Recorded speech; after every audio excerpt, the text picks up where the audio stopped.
In this tutorial, I am going to show you how to use Timeline View in Smartsheet to visualize your project schedule and track tasks more effectively.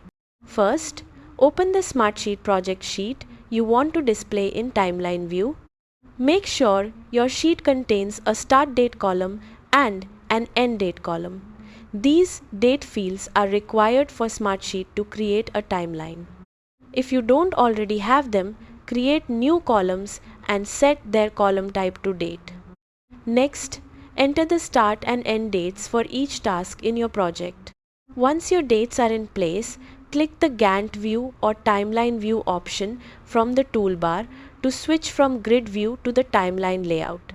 Smartsheet will automatically display your tasks as bars across a timeline based on their start and end dates. Review the timeline to make sure all tasks appear correctly. You can drag taskbars to adjust dates, extend or shorten durations, and update schedules directly from the timeline. If needed, create parent and child rows to organize larger projects into smaller phases and tasks.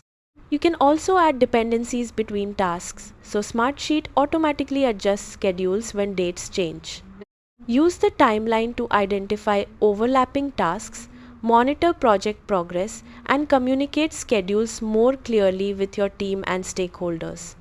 As your project updates, the timeline will automatically reflect the latest information from your sheet. That's it. You've successfully learned how to use Timeline View in Smartsheet. Thanks for watching.